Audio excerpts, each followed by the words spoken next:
자, 그래서 오늘 우리는 이 로마서 7장 10절서부터 이 14절 말씀을 본문으로 율법을 지키는 구체적인 방법이라는 제목을 가지고 함께 말씀을 나누도록 하겠습니다. 그래서 우리가 지난 시간에 그 율법과 이 죄가 어떤 역할을 하는지에 대해서 함께 이야기를 이제 나누고 그 나는 중간에서 어떤 역할을 해야 되는가 이제 이것에 대해서 우리가 이야기를 나눴습니다. 그래서 율법은 하나님께서 이제 주신 명령이기 때문에 선하지만 죄가 그러한 율법을 이제 악용을 해서 우리의 혼을 속이고 자꾸 이제 노력하게 만든다라는 이야기를 했었는데요. 그래서 그러한 이 죄의 속임수에 이제 넘어가게 되면 우리의 혼은 기쁨과 평안함과 감사함을 다 이제 잃어버리고 죽은 신앙생활을 할 수밖에 없게 된다라는 이야기를 지난주에 했습니다. 그래서 이와 관련된 우리 세 가지 이야기를 지난주에 함께 이제 나눴었는데요. 어떤 얘기들 나눴을까요? 첫 번째로 나눴던 이야기가 그렇습니다. 율법의 역할이 무엇인지를 알자라고 그랬습니다. 그러니까 율법은 어떤 역할을 하는가 하면 죄가 무엇인지를 깨닫게 하는 역할을 한다라고 이제 말씀을 드렸습니다. 그리고 또 한 가지 역할이 있는데 생명에 이르게 하는 역할을 한다고 그랬죠. 그래서 우리가 보통 그 율법이 어떤 일을 하는가를 얘기하면 죄를 깨닫게 하는 역할은 잘 알고 있는데 생명에 이르게 하는 역할이 이게 무슨 뜻인지 잘 모르는 경우가 많습니다. 근데 이게 무슨 뜻인가 하면 사람들이 이제 율법을 지켜보려고 열심히 이제 노력을 하다 보면 자신의 이제 죄를 율법의 첫 번째 역할인 그 죄를 깨닫게 되죠. 그래서 그 죄를 깨닫게 되면 도무지 율법의 말씀들은 지킬 수 없는 것이로구나라는 걸 이제 깨닫게 되어서 결론적으로는 예수님을 영접하게 되어서 예수님의 생명을 얻는, 그러니까 하나님의 생명을 얻게 되는데 그렇게 결국은 율법이 최종적으로는 예수님의 생명을 얻게 만드는 그 일을 함으로 그 율법의 그 두 번째 역할이 생명에 이르도록 하는 역할이다라는 얘기를 지난주에 중요한 이야기를 나눴습니다. 그래서 예수님께서 사실 이 땅에 오셨을 때 산상수훈의 말씀을 하실 때 편하게 말씀하신 것이 아니라 굉장히 지키기 어려운 말씀들만 골라서 말씀하신 이유가 너희 힘으로는 지킬 수 없는 걸 너희가 깨닫고 불가능하다는 사실을 깨닫고 그러니까 나를 영접해야만 지킬 수 있다라는 사실을 강조하시기 위해서 그렇게 말씀하셨다고 그랬습니다. 자, 그런가 하면 우리가 두 번째로 나눴던 이야기는 무엇이었을까요? 그렇습니다. 죄의 역할이 무엇인지 알자라고 그랬습니다. 그러니까 죄는 율법을 이용해서 우리의 혼을 이제 죽인다라고 말씀을 드렸는데요. 혼은 아직까지 그 죄와의 삶에 익숙하기 때문에 명령들을 보면 그 율법의 명령들이 자신 앞에 보이면 그걸 자신이 달려들어서 수행을 하려고 일을 해보려고 한다고 그랬습니다. 그래서 그때 죄가 그 사이에 끼어들어서 충동질을 한다고 그랬죠. 그러니까 네가 열심히 한번 노력을 해봐라라고 이제 충동질을 하면 열심히 노력하다가 결국 어떻게 되죠? 절망하게 되는 거죠. 노력해도 될 일이 아니니까요. 이제 그렇게 되기 때문에 많은 그리스도인들이 신앙생활을 하면서 그 신앙생활이 죽은 신앙생활, 그러니까 기쁨이 없이 그냥 날마다 그냥 죽지 못해 하루하루 살아가는 그런 신앙생활을 하는 이유가 바로 여기 있다고 그랬습니다. 그러니까 혼이 죄에게 속아서 날마다 죽은 신앙생활을 하는 거죠. 그래서 신앙생활은 절대 힘든 것이 아니다라는 사실을 우리가 기억하자라는 얘기를 두 번째로 우리 함께 나눴습니다. 자, 그런가 하면 세 번째로 나눴던 이야기는 무엇이었을까요? 그렇습니다. 나의 역할이 무엇인지를 알자라고 이제 말씀을 드렸습니다. 우리가 나의 역할이 이제 무엇이냐? 그 율법이 이렇게 있고 율법이 죄를 깨닫게 하고 생명에 이르게 하고 또 죄는 그런 율법을 이용해서 악용을 하는 짓을 하는데 그러면 그 중간에는 나는 무슨 역할을 해야 되느냐? 그 두 가지를 나눴는데 첫 번째는 성경을 읽어야 된다고 그랬죠. 그러니까 죄가 율법을 이용해서 자꾸 나에게 그 힘들게 만들면 그럼 아예 성경을 안 읽으면 되는 거 아니냐? 율법이 내게 오지 못하도록 아예 안 읽으면 되는 거 아니냐라고 생각하는 경우가 있는데 그렇게 하면 안 된다고 그랬죠. 그 말씀을 알아야 죄를 이기는 방법을 알 수 있기 때문에 우리는 말씀을 알아야 된다고 그랬습니다. 그리고 두 번째로는 믿음으로 실천해야 된다고 그랬죠. 그래서 죄가 그렇게 얘기하면 죄가 우리를 유혹하면 그런 음성을 우리는 거부하고 예수님의 이제 믿음을 구해야 된다라는 말씀을 드리면서 그 산상수훈을 예로 들어서 그 세 가지 이야기를 했습니다. 오른뺨 맞으면 왼뺨을 어떻게 돌려댈 것인가? 오리를 가자 하면 심리를 어떻게 동행해 줄 수 있을 것인가? 어떻게 믿음으로 할 수 있을 것인가? 그리고 경제적인 문제 등을 어떻게 우리가 믿음으로 해결할 수 있을 것인가? 이것에 대해서 예를 들어서 세 가지를 말씀을 드렸습니다. 자, 그래서 사랑하는 우리 나눔 있는 교회 성도님들 모두는 율법의 역할을 깨달으셔서 생명에 이르시기 바랍니다. 그리고 죄의 역할을 깨달으셔서 죄의 유혹을 물리치시기 바랍니다. 또한 성경을 읽으시고 갈렙처럼 믿음으로 날마다 실천하는 삶을 사셔서 늘 죄로부터 승리를 거두시는 저와 여러분 되어지시기를 다시 한번 주님의 이름으로 간절히 축원을 드립니다. 자, 오늘 바울은 이제 죄의 악한 면을 다시 한번 강조를 하면서 이제 율법의 부가적인 기능에 대해서 이제 언급을 하는데요. 여러분 이번 주에도 제가 지난주처럼 그 지난주에 나눴던 그 10절, 11절 그 뒷부분에 있는 말씀을 좀 중첩해서요. 다시 한번 좀 살펴보고 이번 주 말씀을 나누도록 그렇게 하겠습니다. 자, 그래서 먼저 이제 10절 말씀을 좀 다시 한번 보니까요. 하나님께서는 사람들을 생명에 이르게 하시려고 율법의 명령들을 정하셨는데 그 율법의 명령들 때문에 결과적으로는 사람들이 사망에 이르게 되었다는 사실을 나는 깨달았다라고 이제 바울이 얘기를 합니다. 자, 그런데 이게 말이 좀 어려운데요. 여러분 이게 무슨 뜻이었는지 기억을 하시나요? 그래서 제가 10절 말씀을 이제 이해하기 위해서 과거 이스라엘 백성들이 시내산에서 율법 받은 이야기를 이제 예로 들어서 말씀을 드렸었는데요. 그 이스라엘 백성들은 하나님께서 주신 말씀이기 때문에 우리가 그 말씀을 거룩한 말씀이니까 지켜보자라고 생각한 것이 아니라 복을 받기 위해서 거꾸로 말씀을 지켜보려고 노력했다라고 말씀을 드렸습니다. 자, 그래서 하나님께서는 그러한 이스라엘 백성들, 그러한 마음을 가지고 있는 이스라엘 백성들에게 사람의 힘으로는 절대로 지켜 행할 수 없는 율법을 주셨다고 그랬죠. 그걸 지킬 수 있는 것이 아니라 절대로 지킬 수 없는 율법을 주셨다고 그랬는데요.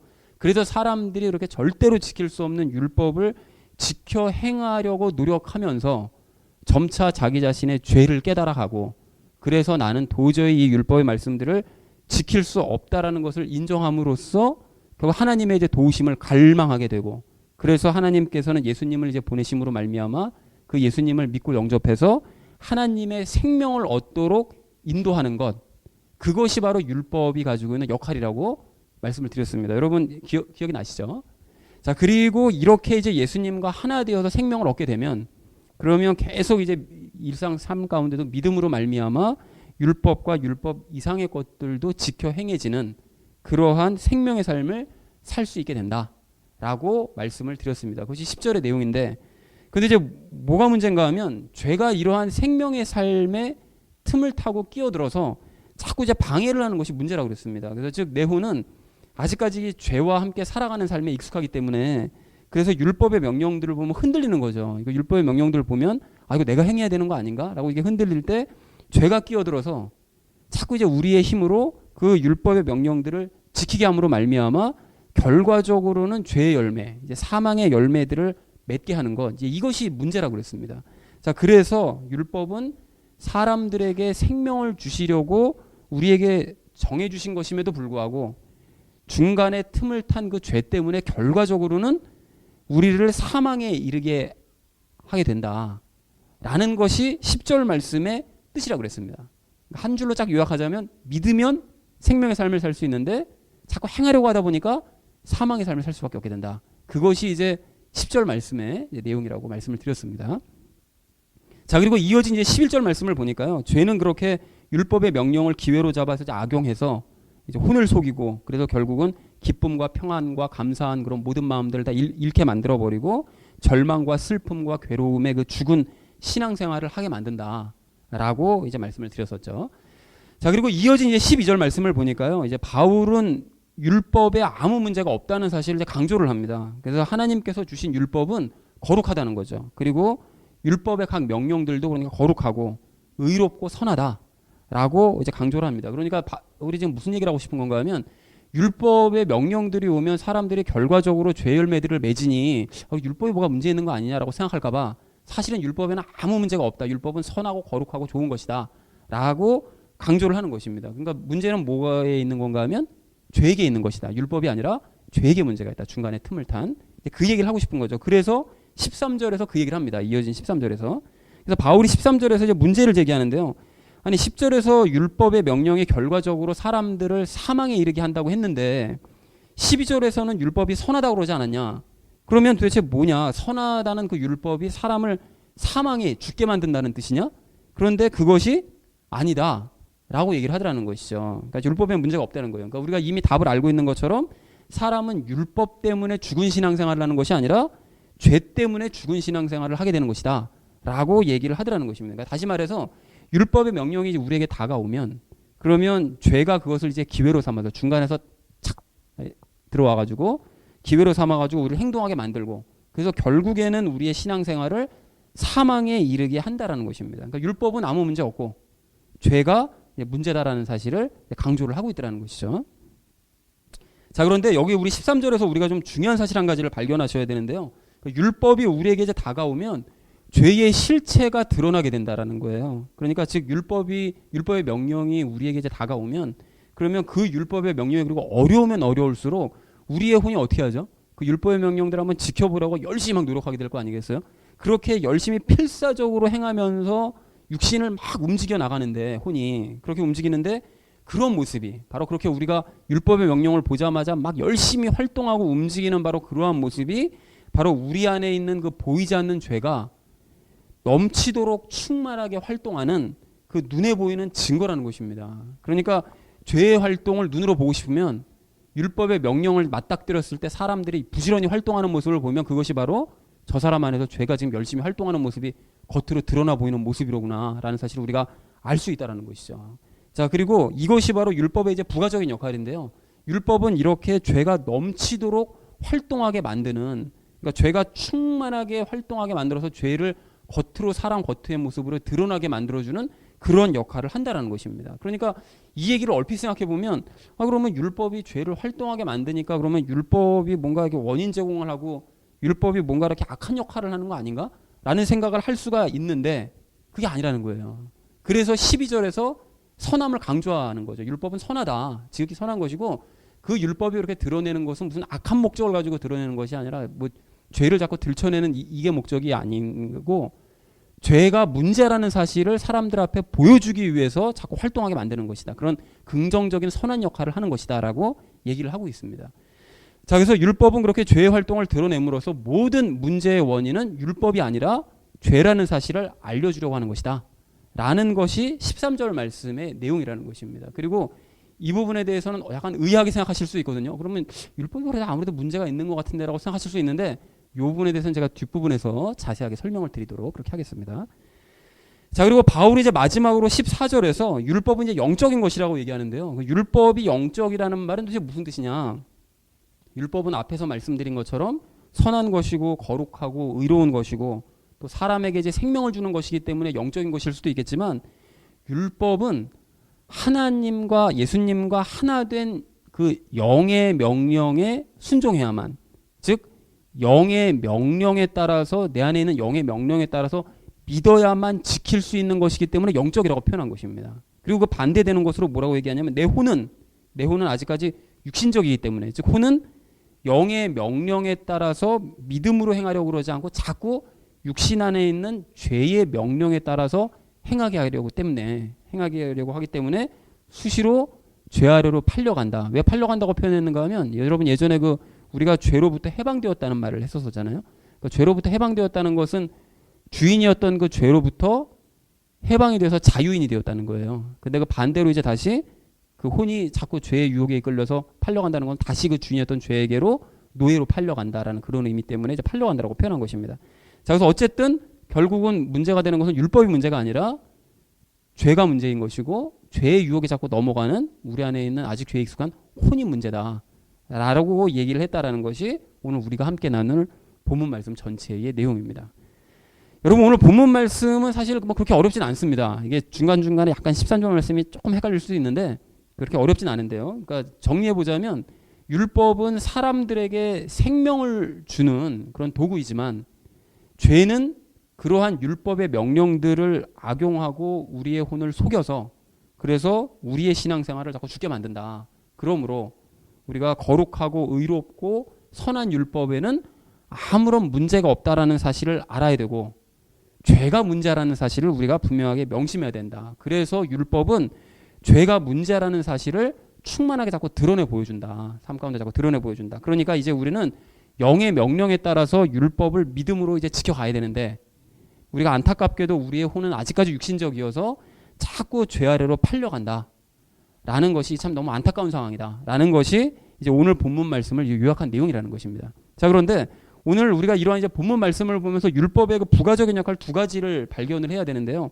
아까 13절을 나눌 때 잠깐 말씀을 드렸던 것처럼 율법은 죄가 넘치도록 충만하게 활동하게 만들므로써 죄가 문제라는 사실을 이제 드러내주는 그런 이제 부가적인 역할을 한다라는 거예요. 그러니까 율법의 명령을 맞닥뜨리면 사람들이 막 열심히 활동하려고 하는 그런 모습을 딱 보면 이것이 이제 율법이 이게 저 사람 안에 있는 죄가 이제 문제라는 사실을 자꾸 드러내 보여주는 그런 역할을 한다는 것이죠. 그리고 그렇기 때문에 율법은 이제 우리로 하여금 그러한 죄에 속지 말고 죄의 반대인 무엇이요? 믿음을 너희가 이제 가져야만 한다라는 것을 은연중에 강조하는 그런 부가적인 역할을 한다라는 사실 또한 우리가 좀 알아야 된다라는 것입니다. 그리고 이러한 사실을 이제 확인한 우리가 그동안에 이제 우리가 나눴던 그런 얘기들을 우리가 좀 복습 정리하면서 율법과 관련된 세 가지 이야기를 오늘 좀 함께 나누려고 하는데요. 율법의 부가적인 역할 이제 두 가지를 알게 된 우리가 오늘 첫 번째로 나눌 이야기는 무엇이 좋고 나쁜 것인지를 구분하자라는 것입니다.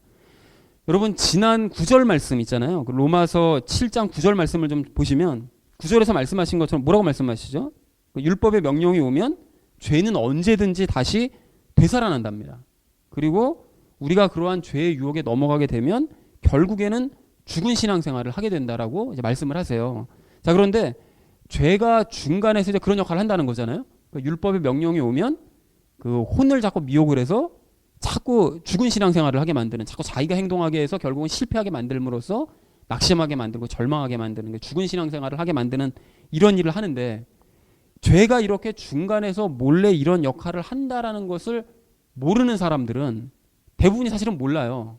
죄가 중간에서 뭐 끼어들어가지고 뭐 이런 역할을 한다, 뭐 이런 걸 잘 모릅니다. 모르기 때문에 이런 거를 모르는 사람들은 율법 때문에 내가 죽은 신앙생활을 한다고 생각을 해요.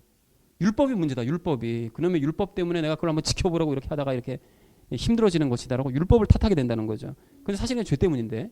그리고 또 율법을 지키지 못하는 자기 자신을 탓하거나 아니면 심지어는 율법을 주신 하나님을 탓하는 경우까지 있더라는 거예요. 자, 그래서 이런 사람들이 이제 신앙생활의 모든 문제의 원인을 율법이라고 생각해서 율법은 신약 시대에 들어서는 이제 폐지되었다.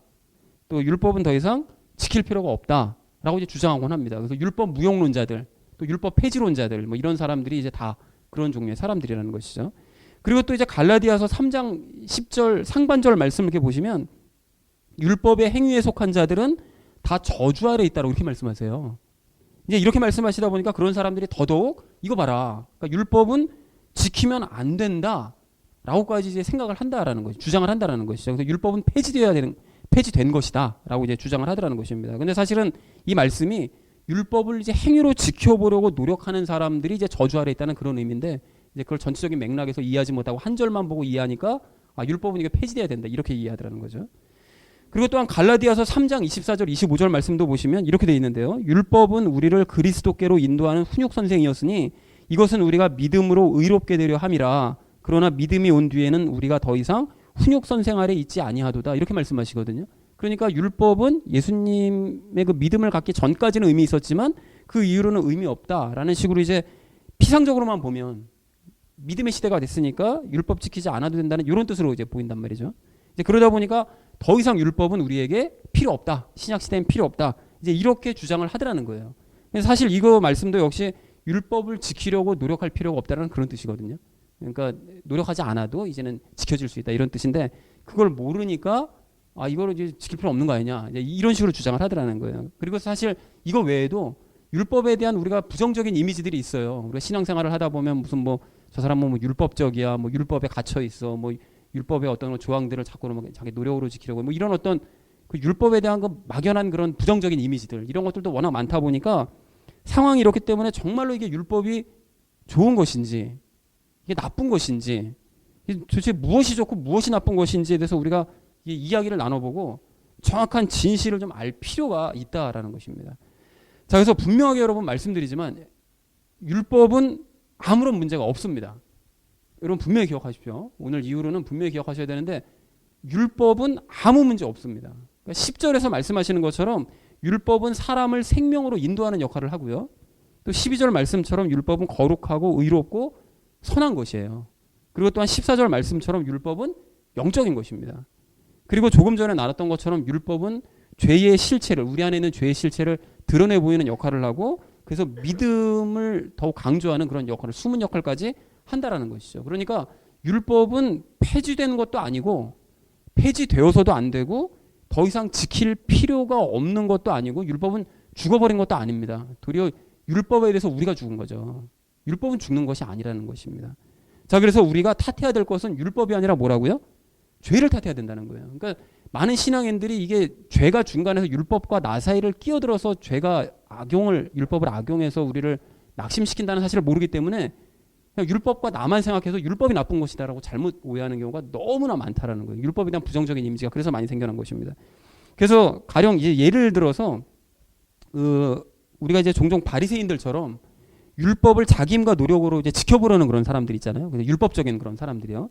이제 그런 사람들을 이제 손가락질하면서 비난한단 말이죠. 저건 자유도 못 누리고 예수님과 함께 살아가지도 못하고 율법적으로만 살아간다라고 손가락질을 하는데 사실 엄밀하게 말하자면 그 사람 자체는 문제가 아닙니다.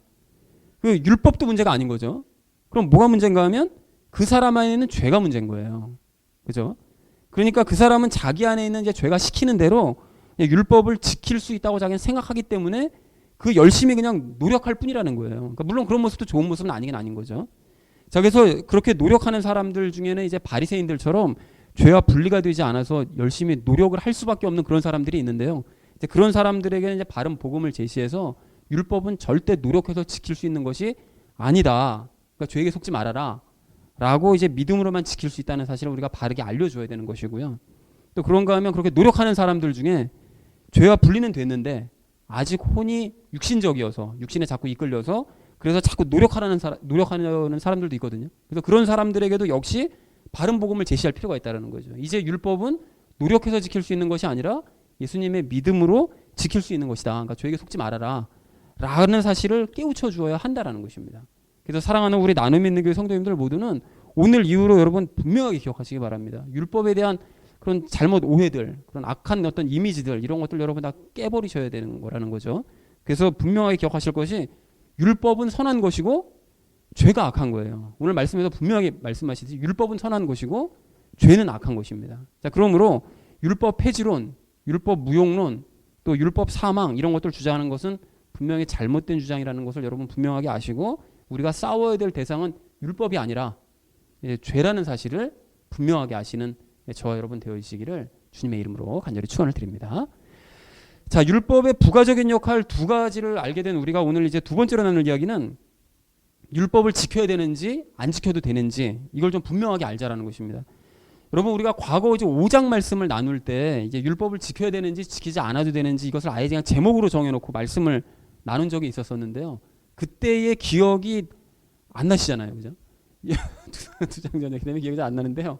그런데 그때의 기억을 억지로라도 더듬어서 우리가 한번 기억을 해보면서 그런 의미에서 제가 다시 한번 여쭤보겠습니다. 우리가 율법을 지켜야 될까요? 지키지 않아도 될까요? 지켜야 됩니까? 지키지 않아도 됩니까? 지켜야 됩니까? 자, 그러면 여러분 한번 따져 볼까요? 우리가 지난 3장에서 배운 바에 의하면 우리는 율법 아래에 있는 사람들이 아니라 은혜 아래에 있는 사람들이라고 분명히 말씀하셨거든요. 그렇다면 굳이 율법을 지킬 필요는 없는 거 아닙니까? 율법 아래 있는 게 아니라 이제 은혜 아래 있으니까 율법 지킬 필요 없는 거 아니에요? 그 말씀에 의하면. 그리고 여러분 에베소서 2장 15절 말씀도 보시면 원수되게 하는 것, 즉 규례들에 수록된 명령들의 율법을 자기 육체로 없애셨으니 이렇게 말씀하세요. 율법을 아예 없애셨으니 이렇게 표현하십니다. 자, 그렇다면 율법은 정말로 지킬 필요 없는 거 아닙니까? 이런 얘기를 하면 흔들리지 말아야 돼. 그래서 그래도 지켜야 돼. 막 이렇게. 말씀이 그런데 그렇잖아요. 그리고 또 고린도 교인들이 유대 거짓 교사들에게 막 속아가지고 그래서 열심히 율법을 지키는 삶을 사는 것을 봤더니 바울이 너무 분노해서 그래서 고린도 전후서를 막 쓰고 굉장히 길게 쓰고요. 그래가지고 호되게 책망했던 것도 생각을 해보면 율법을 더더욱 지키지 말아야 되는 거 아닌가? 이제 이런 생각이 든다라는 것입니다. 그래서 여러분 생각은 어떠십니까? 여러분 그래서 이 문제가 이게 충분히 헷갈릴 수가 있는 문제거든요. 그러니까 우리가 지금 이 자리에서는 안다 할지라도 나중에 방심하고 있는 사이에 율법 지켜야 됩니까 말아야 됩니까 하면 헷갈릴 수가 있다라는 것입니다. 자, 그래서 바울도 그래서 이제 7장을 시작하자마자 로마의 성도들에게 어떤 사람을 대상으로 얘기하죠?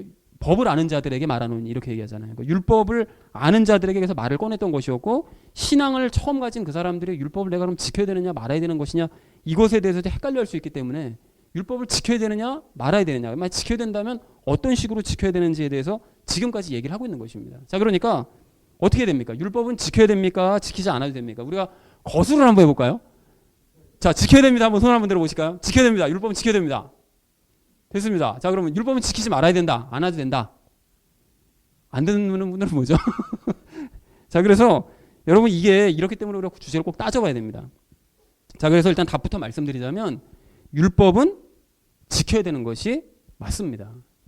자, 근데 다만 그것을 자기 힘과 노력으로 지키려고 하는 것을 성경에서는 절대로 금하고 계세요. 그것은 죄악이다. 자기 힘과 노력으로 율법을 지키려고 하는 건 죄악이다. 그러나 율법은 지켜야 되는 것이 맞다라고 말씀하신다는 거죠. 자, 그렇다면 우리는 왜 율법을 그럼 지켜야 되는 것이냐? 이것에 대해서 이제 성경적인 근거를 좀 찾아봐야 되지 않겠어요? 우리가 성경적인 근거도 없이 그냥 막연히 지켜야 돼요. 이렇게 할 수는 없는 거니까요. 자, 그래서 이미 몇 번을 인용해 드렸던 그 마태복음 5장 17절 말씀을 이제 보시면 내가 율법이나 대언자들의 글을 폐하러 온 줄로 생각하지 말라. 나는 폐하러 오지 아니하고 성취하러 왔노라. 라고 분명하게 이렇게 말씀하고 계시고요. 그리고 로마서 3장 31절 말씀도요. 그런즉 우리가 믿음을 통해 율법을 헛되게 만드느냐? 결코 그럴 수 없느니라. 참으로 우리가 율법을 굳게 세우느니라. 라고 분명하게 말씀하십니다. 그리고 또 요한복음 14장 15절 말씀도 보시면 너희가 나를 사랑하면 내 명령들을 지키라. 라고 말씀하시고요. 그리고 또 같은 장 23절에서도 사람이 나를 사랑하면 내 말들을 지키리니 라고 말씀하세요. 그러니까 말씀들을 지키고 율법의 말씀들을 지키는 것은 하나님을 사랑하는 자에게는 너무나 당연한 일이다 라고 말씀하시더라는 거죠. 그리고 결정적으로 마태복음 5장 19절에서는 이렇게 말씀하시는데 여러분 들어보십시오. 누구든지 가장 작은 이 명령들 중에 하나를 어기고, 그러니까 율법의 명령들 그걸 중에 하나를 어기고 또 그렇게 사람들을 가르치는 자, 어겨도 돼. 율법은 어겨도 돼. 이거 안 지켜도 돼. 아무 상관없어. 이렇게 가르치는 자는 하늘의 왕국에서 가장 작은 자라 분리돼. 하늘로 가긴 가겠지만 그 사람은 좀 이렇게 책망을 들을 수도 있다는 얘기죠. 그런데 누구든지 그것들을 행하고 가르치는 자, 율법의 명령들을 잘 행하고 또 행해야 된다라고 가르치는 바로 그 자는 곧 그는 하늘의 왕국에서 큰 자라 불리리라. 이렇게 분명하게 말씀하시더라는 거예요. 그러니까 결국 율법은 지켜야만 한다. 지켜내야 된다라고 분명하게 말씀하시더라는 것입니다. 그래서 사랑하는 우리 나눔 믿는 교회 성도님들 모두는 율법을 지키는 것이 맞다라는 사실을 분명하게 아시기 바랍니다. 여러분, 그러나 그 율법은 내 힘과 노력이 아닌 믿음으로 지켜야 된다는 사실 또한 다시 한번 확인하시는 저와 여러분 되어주시기를 주님의 이름으로 간절히 축원을 드립니다.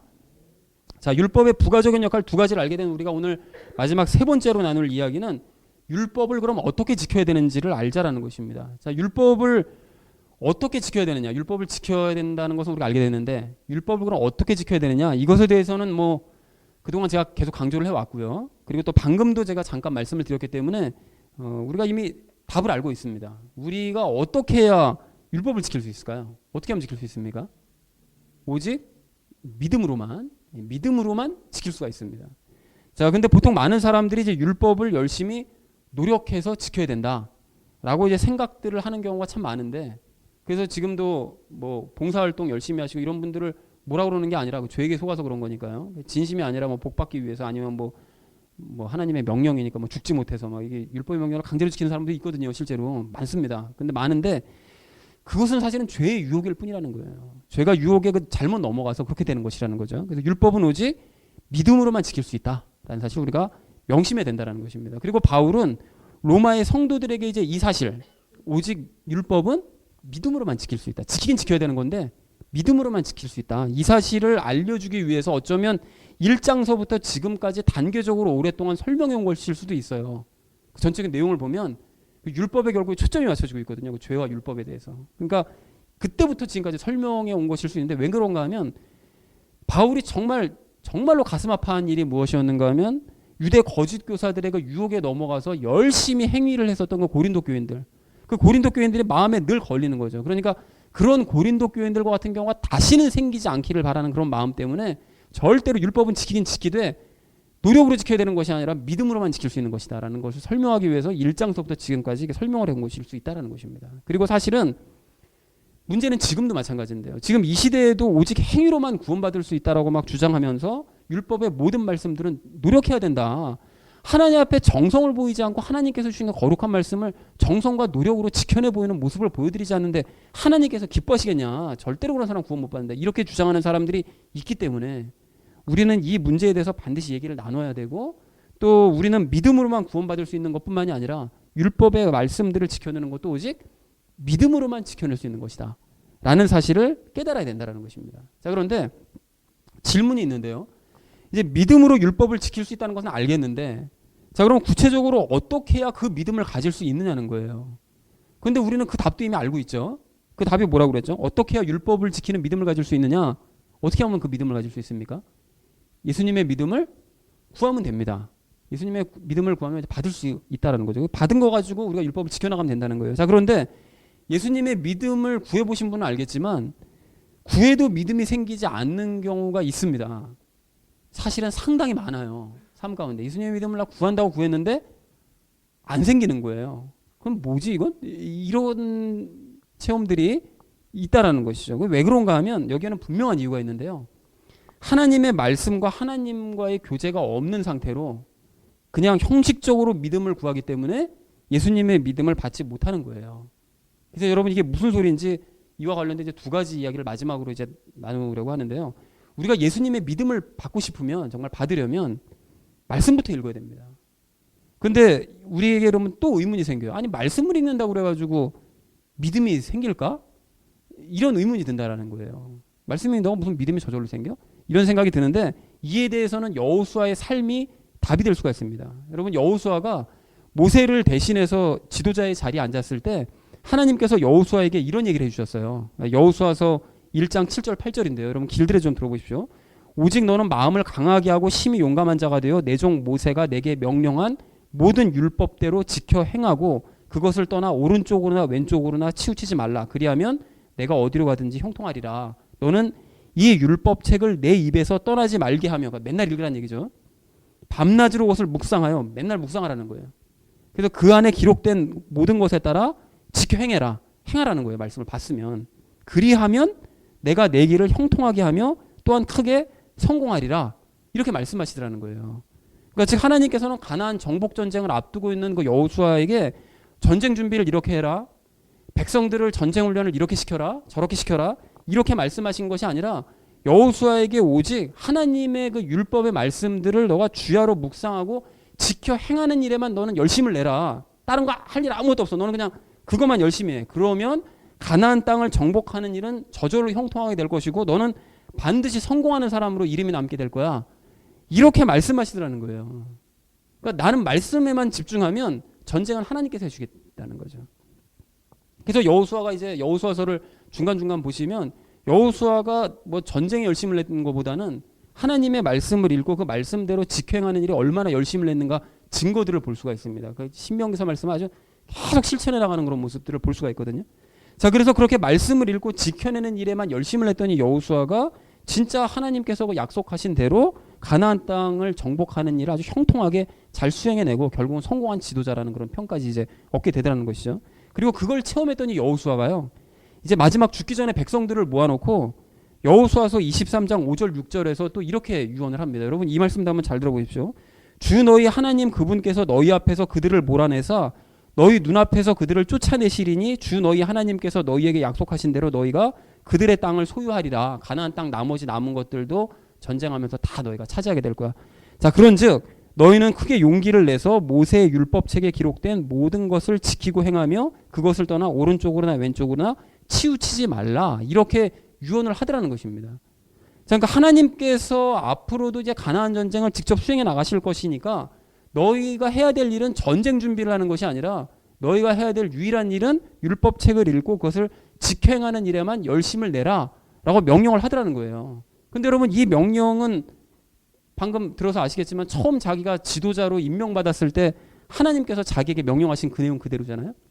그러니까 이걸 무엇을 알 수 있는가 하면 여호수아는 자신의 경험을 백성들에게 전수하고 싶었던 거죠. 그러니까 내가 가나안 정복 전쟁을 앞에 두고 두려워하면서 떨고 있을 때 하나님께서 오셔서 율법의 말씀을 읽고 지켜 행하는 일에만 열심을 내라고 말씀하시더라.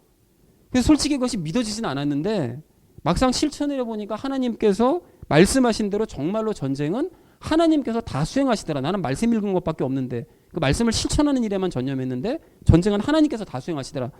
그래서 내가 할 일은 하나님의 말씀을 묵상하고 실천하면서 하나님과 친밀한 관계를 맺어가고 계속해서 하나님께서 행하실 것을 믿는 일밖에는 할 것이 없더라. 그러니까 너희도 내가 일평생에 걸쳐서 깨달은 바로 이 깨달음을 너희도 실천 한번 해봐라. 그럼 너희도 나처럼 반드시 성공할 것이고 형통하게 될 것이다 라고 유언을 하더라는 것입니다. 그리고 이 유언은 우리에게도 하는 거예요. 너희도 다른 일 할 거 아무것도 없어 인생 살면서 오직 하나님의 말씀을 묵상하고 실천하는 일에만 전념해. 그러면 너희의 모든 일들이 형통하고 성공할 거야. 이것을 여호수아가 우리에게도 유언하고 있는 거예요. 자, 그런데 그럼에도 불구하고 여호수아의 이런 유언을 이제 믿지 못하는 분들이 이 자리에 계실 수가 있거든요. 속으로 말이 되냐? 이런 생각을 하실 수가 있는데요. 내가 해야 될 일이요. 그러니까 율법을 지키는 일이든 뭐 세상 일이든 그런 해야 될 일과는 전혀 상관도 없는 이사야서 말씀 같은 거 읽고 그 말씀 내가 실천한다고 그래서 어떻게 하나님께서 내가 할 일을 대신해 주시겠느냐는 거예요. 관련도 없는 이 일을 전혀 뭐 말씀에 관련이라도 있어야 이게 뭐 해주실 거라는 믿음이 생기지. 관련도 없는데 이게 어떻게 해주시겠냐? 믿어지지 않을 수 있다라는 거예요. 자, 그런데 여러분 이건 틀림없는 사실인데요. 여러분 약간의 상상력을 발휘하셔서 여러분 여호수아의 마음을 한번 잠깐 가져보십시오. 여러분 여호수아가 모세의 율법을 날마다 읽으면서요. 그리고 또 창세기를 비롯한 여러 가지 사건의 말씀들을 계속 읽으면서 무슨 결론에 도달했을까요? 어떤 결론에 도달했을까요? 여러분 지금까지의 모든 인류의 역사와 세상이 창조될 때부터 지금까지의 역사와 이스라엘의 모든 역사는 하나도 빠짐없이 하나님께서 행하신 일이었고 사람이 한 일은 아무것도 없었다라는 사실을 깨달았을 것입니다. 또한 율법을 지켜 행하는 일을 비롯해서 단순한 일에 이르기까지 자신이 할 수 있는 일 또한 아무것도 없다는 사실을 그래서 하나님께서 성경만 읽으라고 그러셨구나. 어차피 내가 할 수 있는 일은 아무것도 없으니까 넌 성경 읽고 나랑 관계 맺는 일에만 총력을 기울여. 그래서 그 말씀하신 것이로구나. 이 사실을 깨달았을 거라는 거예요. 그걸 어떻게 할 수 있느냐고요? 우리도 성경을 읽으면 읽을수록 바로 그걸 깨닫기 때문에 그렇다는 거예요. 여러분 가령 산상수훈의 말씀을 읽어보신 분들은 아시겠지만 그 말씀들을 읽어보시면서 읽으시고 난 다음에 그래 열심히 하면 조금만 좀 노력해보면 이거 다 실행할 수 있겠는데? 이렇게 생각하는 사람은 없을 거예요. 만약에 그런 분이 계신다면 정말로 미안한 얘기지만 그분은 아무 생각이 없는 분이거나 지극히 어리석은 분이라는 거예요. 산상수훈의 말씀들은 읽으면 읽을수록 예수님께서 나를 대신해서 행해 주시지 않으시면 절대로 이것은 내 힘으로 할 수 없는 일이다. 이건 불가능한 일이다라는 사실을 깨닫는 것이 이게 정상적인 모습이라는 것입니다. 산상수훈뿐만이 아니죠. 성경의 다른 모든 말씀들을 읽으면 읽을수록 내가 할 수 있는 일은 아무것도 없고 오직 하나님만이 모든 일을 행하실 수 있다는 사실을 깨닫게 된다는 거예요. 그리고 이거를 깨달을 때 곧 예수님의 믿음을 가질 수 있다는 거죠. 예수님의 믿음이 뭐였었죠? 나는 아무것도 할 수 없고 오직 하나님께서 모든 일들을 다 행해 나가신다. 이것을 믿는 것이 예수님의 믿음이잖아요. 그러니까 성경을 읽으면 읽을수록 그 예수님의 믿음이 저절로 생긴다는 거예요. 어차피 내가 할 수 있는 일은 없으니까 나는 할 일을 맡기고 말씀을 읽는 일에만 전념해야 되겠다. 그럼 하나님께서 알아서 일해 주시겠지. 이렇게 된다는 거죠. 그리고 이렇게 예수님의 믿음을 갖게 되면 처음 이야기로 돌아가서 율법이 지켜지는 삶을 살 수 있다는 거예요. 왜 그렇습니까? 율법은 오직 뭘로 지킬 수 있다고요? 믿음으로 지킬 수 있으니까요.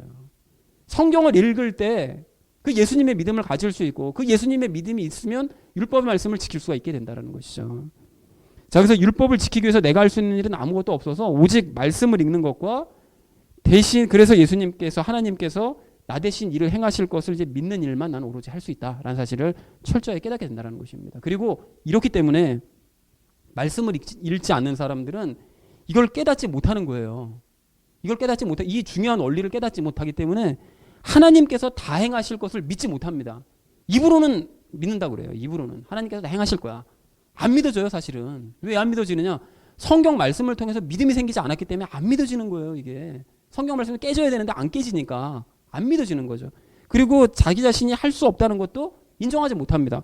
좀만 노력하면 할 수 있을 것 같은 거예요. 이거 왜 못한다고 그러지? 할 수 있을 것 같은데? 이런 생각이 드는 거예요. 성경 안 봐서 그래요. 성경 안 보고 안 깨지니까 다 할 수 있을 것 같은 거예요. 그래서 그런 사람들은 말씀을 통해서 육신적인 혼이 산산이 좀 깨어질 필요가 있습니다. 그래서 내가 할 수 없다는 사실과 하나님께서 모든 일을 행하실 것이 믿어져야 된다는 것입니다. 자, 그런가 하면 우리는 이제 믿음을 갖기 위해서 하나님과의 이 교제도 있어야 되는데요. 방금 말씀드린 대로 성경 읽으면 뭐 난 할 수 없고 하나님께서 하실 수 있으면 이제 믿어진다 그랬는데 그러면 모든 사람들이 성경만 읽으면 다 그런 마음이 생기고 그런 깨달음을 얻을 수 있느냐? 그렇지는 않습니다. 이게 안타깝게도 기본적으로 하나님을 믿는 마음도 없이 그리고 하나님을 사랑하는 그런 마음도 없이 그리고 말씀의 능력을 삶 가운데 체험해본 그런 어떤 경험도 없이 정말로 그냥 무미건조한 눈으로 지식적으로만 성경을 이렇게 쭉 읽는 사람들은 이런 걸 깨달을 수가 없어요. 그냥 지식적으로만 성경 보면서 무슨 지식을 얻을까? 뭘 한번 발견해 볼까? 이런 사람들은 읽어도 그런 것이 깨달아지질 않습니다. 그리고 그런 상태로 예수님의 믿음을 구해봐야 그거는 기복적인 주문에 불과하게 된다라는 거예요. 그래서 우리는 평소에 하나님께 주목하고 하나님께 자주 말씀드리고 잘못한 일이 있을 때는 하나님께 자백하면서 반성도 하고 그리고 작은 일에도 늘 하나님께 감사하고 이게 믿음이 없는 사람들이 감사할 줄 모르거든요. 감사한 게 하나도 없다는 사람들 있잖아요. 왜? 뭐 하나님께 감사하냐고. 믿음이 없어서 그런 거예요. 그렇게 하나님께 감사하면서 또한 어려운 일을 겪을 때는 간절히 구하기도 하면서 하나님과 교통과 교제가 있어야 된다는 것입니다. 날마다의 삶 가운데 계속 하나님과 부딪혀가면서 자꾸 말씀드리고 돌아오는 게 있고 이래야 된다는 거예요. 그리고 이게 바로 진짜 기도라는 것이죠. 매일 똑같은 시간에 똑같은 자리에서 똑같은 패턴으로 똑같은 내용을 반복해서 입으로만 하는 기도는 기도가 아니라 주문입니다. 주문. 그건 기도가 아니에요. 하나님께 드리는 기도가 아니라는 것이죠. 그리고 이렇게 형식에 구애받지 않고 삶 가운데 늘 하나님을 인식하면서 하나님을 인격적으로 마주대하면서 말씀드리는 기도가 이게 진짜 기도인데 이렇게 살아있는 기도를 하면서 하나님과의 교제가 있어야만 한다는 것이죠.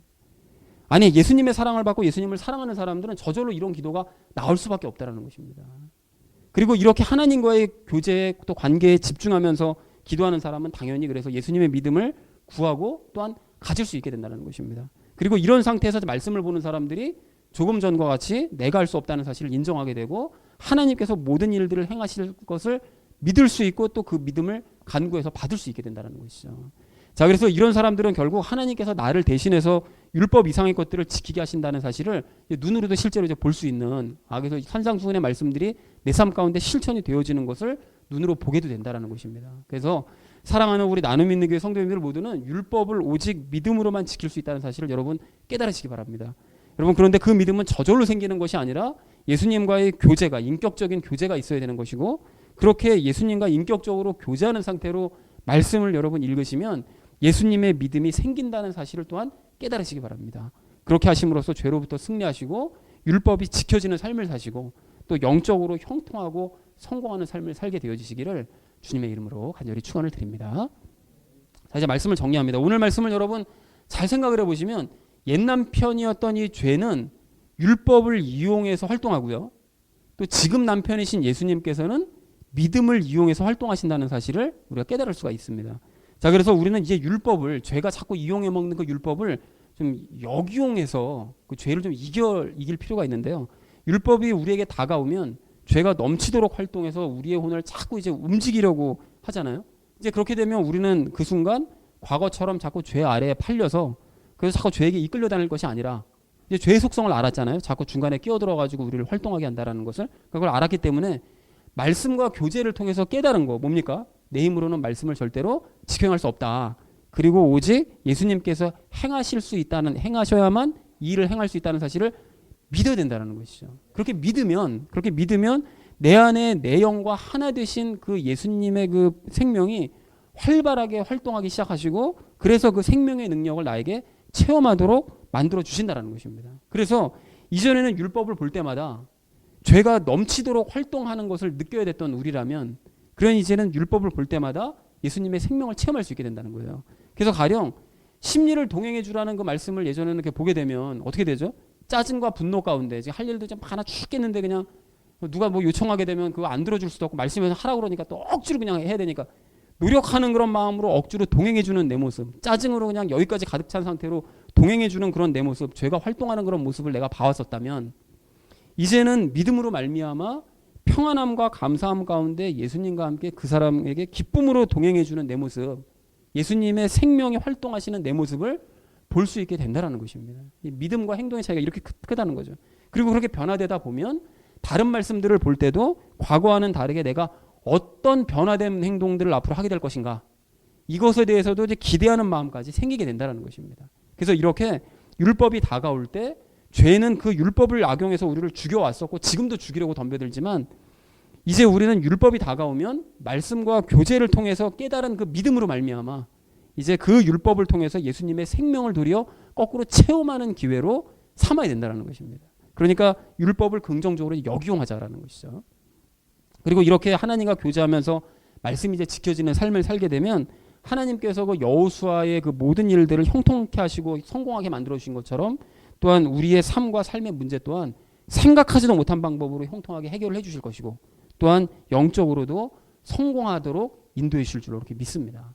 그래서 사랑하는 우리 나눔 믿는 교회 성도님들 모두는 율법이 문제가 아니라 죄가 문제라는 사실을 여러분 분명하게 다시 한번 기억하시기 바랍니다. 그리고 율법은 폐지해야 되는 것이 아니라 지켜 행해야 되는 것임을, 아니 지켜줘야 되는 것임을 여러분 꼭 기억하시기 바랍니다. 그리고 그러한 율법은 오직 믿음으로만 지킬 수 있는데 그 믿음은 하나님의 말씀과 하나님과의 교제로부터만 나올 수 있다는 사실 또한 여러분 꼭 기억하시기 바랍니다. 여러분 그렇게 하셔서 율법을 악용하는 그런 죄를 물리치시고 이제 율법을 통해서 하나님의 생명을 거꾸로 충만히 체험하시는 저와 여러분 되어지시기를 주님의 이름으로 간절히 축원을 드립니다. 우리 함께 기도하겠습니다.